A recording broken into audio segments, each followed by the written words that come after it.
Hello, everyone, and welcome to Wingcat Sports Lions video, like usual. For the most part, not much has gone on this week, but we do have some stuff to talk about. What the media has been saying, thinking that we might not had the best offseason in the league. I've heard some say that we had bottom five. I've heard some say we had bottom 10. I don't think our offseason was that bad. It was mostly that ESPN jerk who kind of and like I said, he's just giving his opinion. So, I don't give a crap. I get so tired of listening to these people go on about how, they're disrespecting us. Who cares? Who cares? Just win. Just win, There, and that's all that there's matters. been a lot of moments I've seen in the past couple weeks of people kind of undervaluing us, I would say, thinking that we might not be as good as we were last year. I can't. I don't see how anyone can say that. I mean, the thing about our team, probably more than any team in the NFL right now, is the continuity we have with the coaches, with the players. We know what's going on. We are there. There's no confusion. There's nothing other than just to hone in what we already have. We improved on the offensive line. We improved on the defensive line. Improves your secondary. Jack Campbell, I expect him to be better. I expect Barnes to be better. I expect Anzalone. So our linebacking core, which is probably one of our biggest weaknesses, it should be a lot better. Our defensive backs should be a lot better. I can't think of a single position we have But hasn't improved that hasn't at least improved, or at least as good as they were last year. I mean, you might say the wide receivers, but I think they have potential to be even better. They have a chance, and you did improve. Chance. You did potentially improve a kicker. We'll see what actually happens with us actually signing Bates. Confusion a little bit with what exactly went on with the fact that they decided to cut Turner, who was apparently beating out Badgley out of the three. I would have cut Badgley if Turner was doing better, and you weren't going to keep them all. But we potentially are going to have to face him because he got claimed by Green Bay. So we'll see how that goes. I don't understand it, but I'm not there, and I don't know what Coach Campbell sees, and what Brad Holmes sees. So I trust them. If they don't think that, if they felt that was the best move to make, I was perfectly happy with Badgley. I didn't, it would have been nice to have maybe somebody with a little stronger leg, a little more accuracy. And that's what they're hoping with Bates. That's what they're hoping for. So, hey, kicker is a kicker. You need one. It's good to have one. Hopefully, we fall into something. And thing is, consistency. You're mostly running the same team back that you had last year that made it to the NFC Championship with some minor adjustments, right? Oh, minor. You got besides DJ the Reader, secondary. That's a big upgrade in the middle of that defensive line. Yes. I don't know who's going to be on the other side of Hutch. Probably Houston. You got Houston. Probably going to be Houston again, hopefully healthy. But and don't use him on special teams this year, which is why he got hurt last year, because you put him on special teams.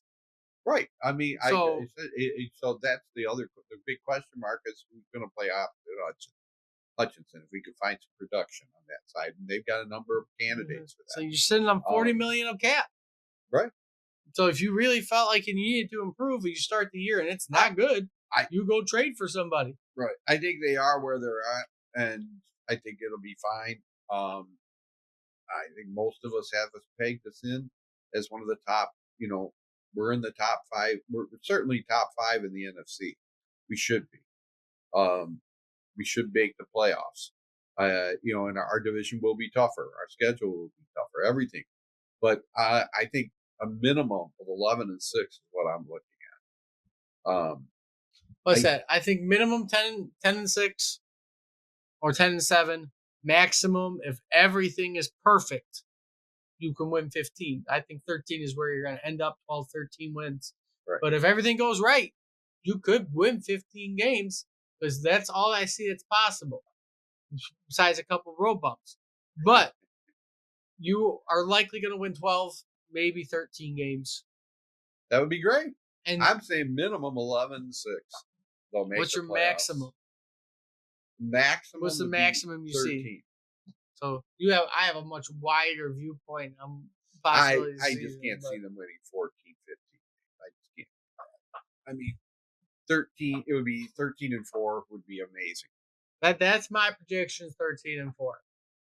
Anything But- better than that, you're an elite team. You should go to the Super Bowl. Yes. If that's the case. But we'll fully see what ends up happening through the year. But the fact that they're being kind of thrown underrated a little bit by basically national media again, right, after they were hyped them up during the year, and they made it to the championship game, and right after that they're still talking great about them.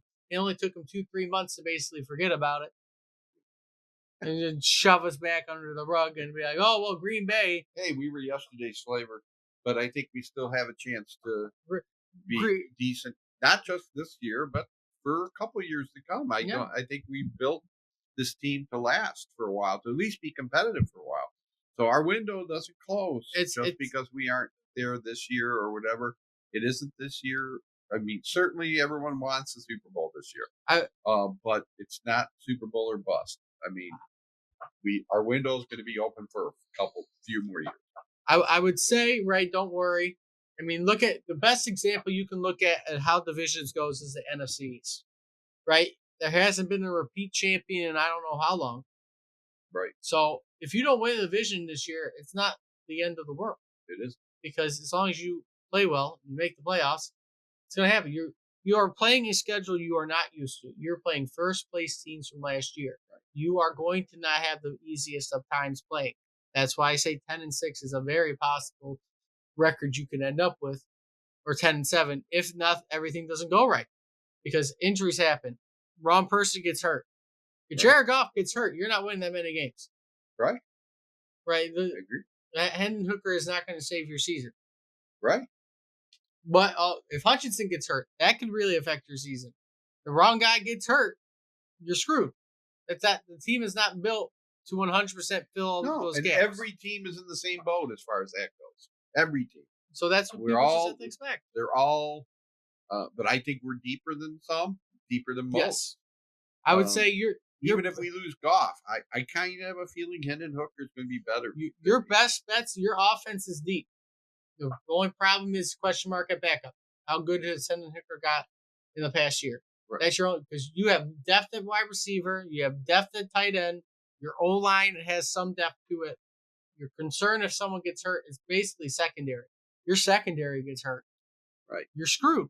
So I mean, their whole basis for saying that we had a bad offseason, that one guy at ESPN and whoever, is that they just don't like us signing Goff. They don't have confidence in Goff yet. But I mean, even after that contract, ridiculous. Though, what else are you going to do?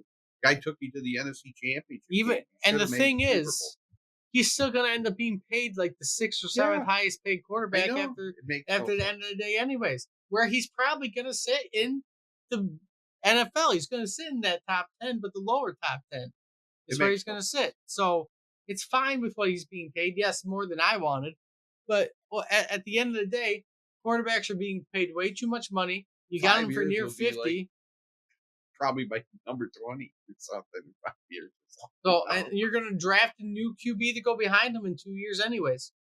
So, we'll see what fully happens in the future. But right now, you have a good team. No one should have to worry. You're probably going to make the playoffs, whether it's wild card division winner. We'll see. Because it all depends on how the season goes. Packers are definitely not a team to sleep on. We'll see how Jordan Love does this year. It's going to be interesting, at least throughout the whole year. It will be. With all that being said, though, if you like what you see, like and subscribe. Let me know what you think down in the comments. And until next time, we'll see everybody soon.